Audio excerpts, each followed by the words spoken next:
are rolling.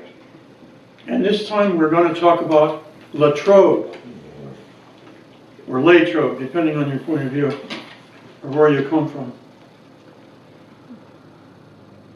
There are two important things to say about Latrobe at the very beginning right now. Number one is the railroad. Number two is specialty steel. At the time the railroad was built, back in the early 1850s to late 1840s, specialty steel was not even thought about with reference to Latrobe. Latrobe only happened because the railroad came through there. And at the time they were just thinking about, talking about, and planning the railroad. People like J. Edgar Thompson, who was then the chief engineer and who became the president of the Pennsylvania Railroad, and James Clark Esquire, that is. He was their guy out here who was acquiring the land. He was their land man, or as they called it then, the Commissioner of Damages, which I think was a bad title. I mean, when you saw the Commissioner of Damages coming, you know that your farm was going to get damaged, and it usually did. At the time when those guys were working on building the Pennsylvania Railroad, they were writing letters, sometimes to one another and to other people, and you can find those letters. And when they were talking about the place that we now call Latrobe or Latrobe, they didn't call it Latrobe because it had no existence as Latrobe. They referred to it as Chambers Mill. William Chambers had built a mill out there where Latrobe would become a town. Now, one of the guys who Thompson had out on the ground working as an engineer, one of his corps of engineers, was Oliver Barnes. And Oliver Barnes was one of those guys that came through with a crew of hatchet men cutting down trees, and the guy that put up the the chain for measuring and all that. He was a civil engineer, and when he was trying to figure out where the best place to put a railroad through out of that area, he saw this really nice area that they then called Chambers Mill, and he decided to be a good place for a town. And Oliver Barnes, one of Thompson's out in the field guys, his engineers, decided to build a town there where they were putting the railroad through and figuring out how they'd get it across the Loyalhanna.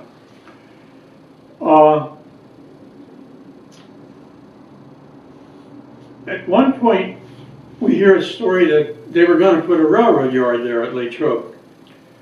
What happened, the railroad yard was built out of Derry, and so Thompson, the chief engineer, wasn't terribly interested in all the land out there, even though he had bought a good amount of property. Oliver Barnes bought it from the railroad and then gave about 3 or 4 acres back to the railroad for the area right in the middle of the town he decided to build. That 3 or 4 acres became the railroad hotel, the station, the water supply depot, the freight depot. And the railroad was built through there. And eventually it turned out that the town that Barnes laid out became a thriving little enterprise. The town, borough, city of Latrobe. And one of the things that became a major industry out there was specialty steel. That's not just run-of-the-mill construction steel that you build with. That's the steel that special alloys are put in with and very carefully engineered to make a cutting type of steel that's good to cut other forms of metal cutting steel and used in things like bits that, cut through steel. Maybe at this time we've said enough, and we should transfer over to pictures, and we'll look at some pictures of the early days of what we know as Latrobe.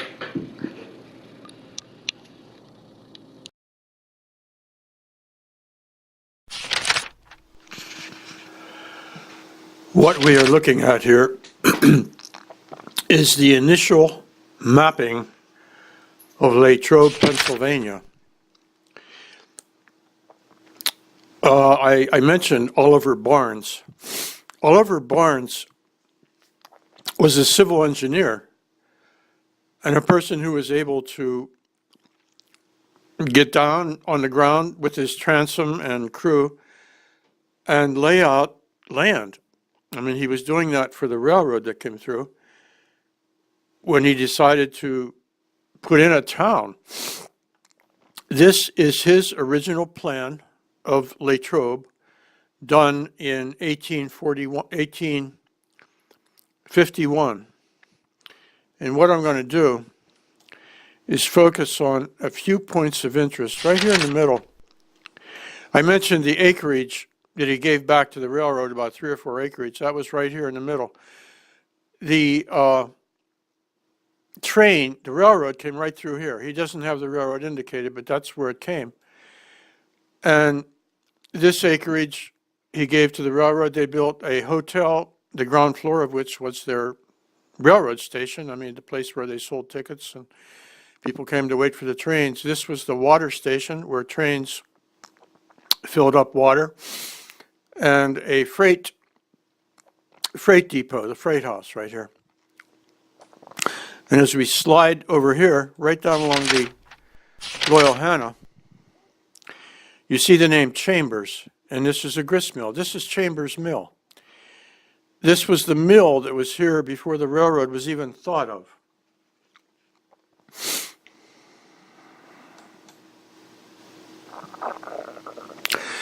This is Oliver Barnes' drawing of the town that he was in the project of making.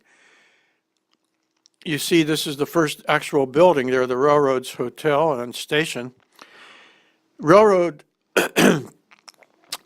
need a lot of rolling stock.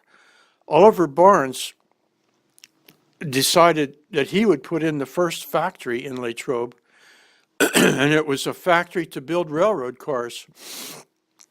And he built it right in the middle of Latrobe. And he shows Latrobe with a guy down in a basement, down in a hole in the ground, digging a basement for a house. This is the railroad up here going through, a couple cars on the road up here. But this is Oliver Barnes' version of Latrobe in the early 1850s. That is none other than Oliver Barnes,